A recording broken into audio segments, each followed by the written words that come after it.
Hello friends, welcome to our fourth lecture on the detection theory. And in this lecture, we are going to learn more about the Neyman-Pearson theorem. Specifically, we'll talk about the deflection coefficient, and we are going to talk about the receiver operating characteristics.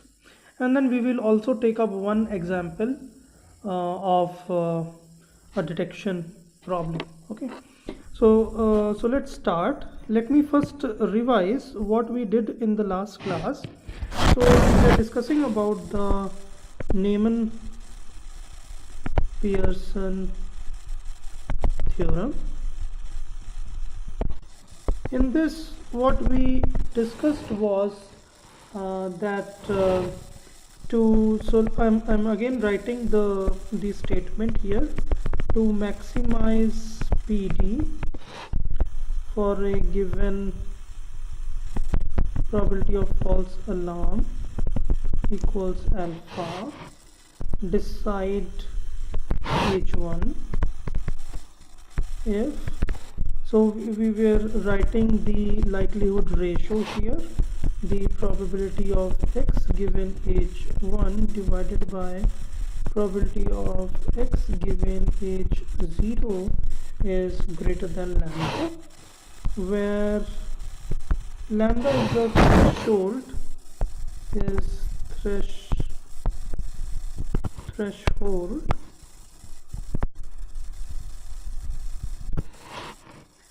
found from pre-FA is equal to integral x such that the likelihood ratio function is greater than lambda. So we are so this means x belongs to R1 region where we decide hypothesis 1 to be correct, and then probability of x given H0 was correct is equal to f. So this was the Neyman-Pearson theorem.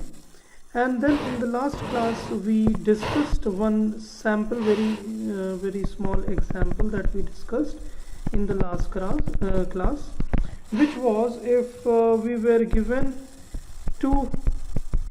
we wanted to detect a DC from the noise, we wanted to detect that. So hypothesis 0 was, so we had just one sample with us. X0 was W0. W0 is again wide Gaussian noise with which is normally distributed with mean 0 variance sigma square, and H1 was X0 is equal to A plus W0, or rather we took one. Alright, you can do this scaling part. So in this we discussed that that the Neyman-Pearson detector, which maximizes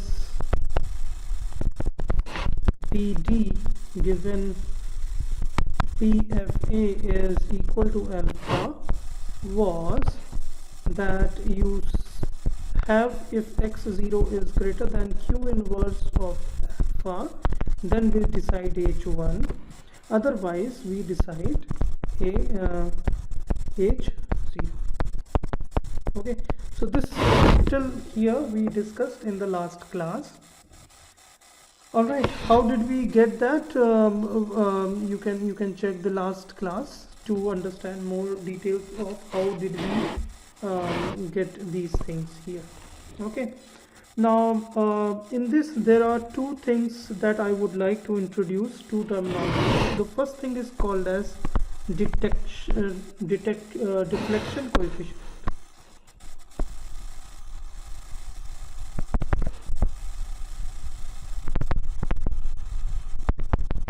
Okay.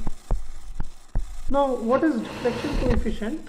It is defined as d square is equal to expectation of T is your test statistics given hypothesis 1 minus expectation of the test hypothesis given test statistics given hypothesis 0 is correct, whole square divided by the variance of test hypothesis test statistics given the hypothesis 0 or 1 is correct. So this is called as the deflection coefficient, and it gives a measure of how good is your detector. Okay, so it gives a metric or a measure to how good is our detector. Alright, so if d square is large, it means we have a good detector. Okay. Now let me try to explain this in a very intuitive sense, how this d square, this term comes from. Okay. So for that, let me draw the likelihood functions or the PDFs of this problem. Let me draw the PDF of this problem, and from there I will tell you how this particular parameter comes. So for the first case, okay, so I'm drawing it here. Let me draw a bigger one. So this is my x of 0. We have just one sample here, and this is the probability of x0. Okay. Now for the hypothesis 1, we have x0 is equal to w0. That means x0 is distributed as a Gaussian random variable with mean 0 and variance sigma square. So let me draw it here. So it is, let's say, something like this. Okay, so this is my 0, and this one is the, let me write it here, this is probability of x0 given my hypothesis 0 is correct. Now for the other case, for the second case, for the hypothesis 1, x0 is equal to 1 plus w0. So again this is Gaussian with mean 1 and variance is sigma square. Okay, so let's suppose this is 1, this is the probability of x0 given hypothesis 1 is correct. Now how you are deciding which one of the hypotheses is correct? You are using some threshold function here. So suppose you are taking a threshold, something, let's say here. Okay, let's say this is q inverse of alpha. So above this you decide hypothesis 1 to be correct, below this you decide hypothesis 0 is correct. Now how good is your detector going to be? Now one thing to note here is that if these peaks are quite far apart, what are these peaks? These are the mean values. Okay, these are the mean values. So let me highlight, these are the mean values. Okay, so if the means are quite large, then you have a good detector. Your probability of detecting hypothesis 1 correct or hypothesis 0 correct will be higher. Okay, so first point is, if means are farther apart, then we have a good detector. Okay, so for good detector we have, if the means are farther apart, then we have a good detector.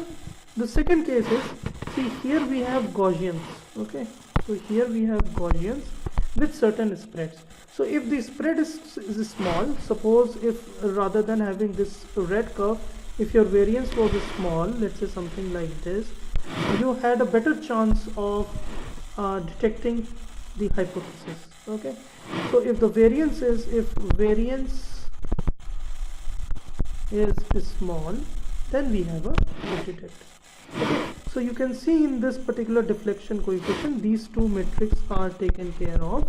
So this one is the means, the difference between the means square, and then divided by the variance. Okay, so you want variance is small, so 1 over variance, and you want means to be farther apart, so this. Okay, so this deflection coefficient tells you, gives you a measure of how good our detector is. So this metric will give you an intuition of, so if you are making two detectors, for a given problem, which detector is better, you can justify from this particular expression here. So for this particular example that we took, very small example, what is going to be the deflection coefficient in this example? So first let me get all these three values. So what is the expectation of t given h1?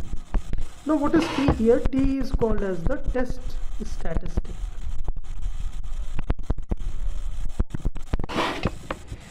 Okay, so t is basically the function that we are using to decide, okay, the function that we are using to decide which one of the hypotheses is correct.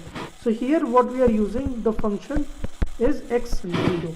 Okay, so t in this example is x0. It could be different in other examples that we are going to see in the later other examples. So first thing I want to figure out is expectation of x0 given h1, hypothesis 1 is correct. So now this you can see very well here. What is the expectation of x0 given hypothesis 1 is correct? Is obviously 1. Okay, you can see from here also the Gaussian has a mean of 1. So this one here is 1. Now what is the expectation of x0 given hypothesis 0 is correct? This is 0. You can again check. So x0 for hypothesis 0 correct is only noise, and noise has a 0 mean. Okay. So okay. Now let's talk about the variance now. Variance of x0 given, so see here, variance of x0 given h1 is equal to variance of x0 given h0. Okay, both are same, so you can have any variance here, and this is equal to sigma square. This you can also check here. So for our particular case, our d square comes out to be 1 divided by sigma square. Okay. So this is our d square, and you can very well see if sigma square, the variance of noise, if it is small, then your d square is large, and you can very well see that you will have a better detector because these peaks will be narrow. Okay, so the chances of overlapping will be less, and in that case your detector will be very good. Okay, so this is the one metric that I wanted to discuss, the deflection coefficient. The second thing that I want to discuss is called as the receiver operating characteristic.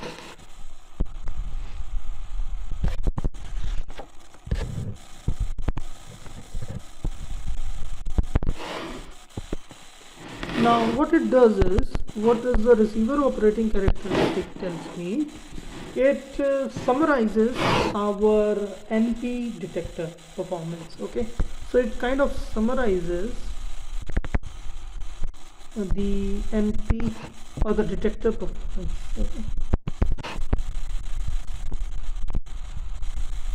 What it essentially is that it is a curve between, on the x-axis you have probability of false alarm, and on the y-axis you have probability of detection.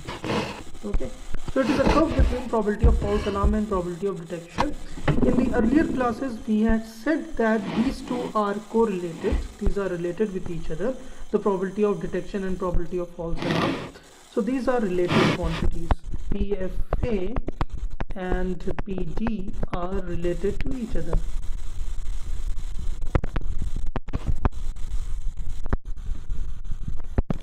So here what we do is we draw a curve of what are the combinations of PFA and PD we can achieve from a detector. Okay, so these are the probabilities. So probabilities are going to lie from 0 to 1 on either of the axes, and the curve is actually so we draw a 45-degree line here. So this is a 45-degree line, All right, and this is and then our curves generally lie above this 45-degree line. So let me first try to explain you what is this 45-degree line. This 45-degree line tells me that I'm not using the data to figure out what hypothesis is correct. Okay, so suppose irrespective of what output you got or what is the observation, irrespective of x0, how you decide whether hypothesis 0 or hypothesis 1 is correct is that you flip a coin. Now the coin shows head with, let's say, probability p. So if the coin shows head, you say hypothesis 1 is correct. If the coin shows tails, you say hypothesis 0 is correct. Alright, so then in this case, in such kind of case, so you are not making any use of the data that you have with you. Okay, so if you are using this kind of a statistic, then what is the probability of detection? Probability of detection is the probability that you toss a coin and head turns up, given that h1 was correct. Now what is this is equal to? So you are not dependent on h1. Your probability is just dependent on head. So this is equal to the probability of heads, and this is equal to p. Now what is the probability of false alarm? False alarm probability is again the probability that you get heads, but your hypothesis h0 was true. This is again equal to the probability of head, and this is equal to. So as you change p for different values of p, you are going to fall into this line, this 45-degree line. Okay, so this was when you do not make any use of x0. Now as you keep on designing your detector, you are going to get some probability of false alarm and some misdetection probability, some detection probability. So here in this case, if you recall, the probability of false alarm is equal to alpha, and probability of detection is equal to PD of Q inverse, Q inverse of alpha minus 1 over C. You can easily check this. So our Q inverse of alpha gives us the threshold here, and for this threshold my PD is the area under this curve, which has a mean of 1 and variance is sigma square. So this is what you are going to get as your probability of false alarm and misdetection, and if you plot these curves, you are going to get such kind of curves here. Okay, now here let me also tell you that this 45-degree line corresponds to d square is equal to 0. So this is the deflection coefficient. At this line, your deflection coefficient is going to 0 because you are not able to discriminate properly between the hypothesis 0 and hypothesis 1. As you keep on increasing d0, your curve moves further towards this side as you keep on increasing d square. And what ideally we want is that we would like to have such kind of ROC curve where at this point your probability of detection is 1 and probability of false alarm is 0, and at this point we call it as a d square tends to infinity. Okay, so these are the two things that we would want to remember. One is called the deflection coefficient, which tells us how good a detector is, and the other one is we would like to know about the receiver operating characteristic, which summarizes the detector performance, which plots actually the probability of false alarm and probability of misdetection. Now what I would like to do is I would like to solve one example problem from a higher dimensional case. So I would like to solve an example. So this I am going to give you as a homework. You can try it out yourself. And then in the next class I am going to post the solution to this example, and then we will discuss some more things about the Neyman-Pearson theorem.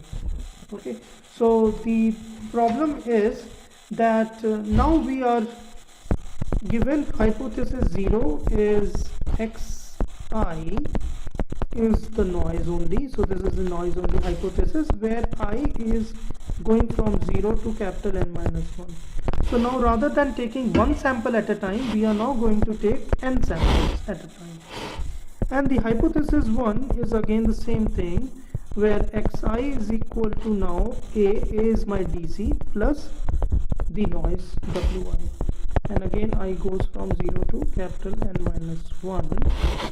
And what we would like to detect is, given these parameters, again Wi's are IID wide Gaussian noise with variance, mean 0, variance sigma square. If all these things are given, we would like to find out an optimal detector, a Neyman-Pearson detector. So find Neyman-Pearson detector for this thought. So let me end here our discussion for today on this topic, and I would request all of you to please solve this problem and post it, email me, or you can WhatsApp me also on the group. You please post your solutions, and then in the next class we will look at how do we solve such kind of problems. Thank you very much.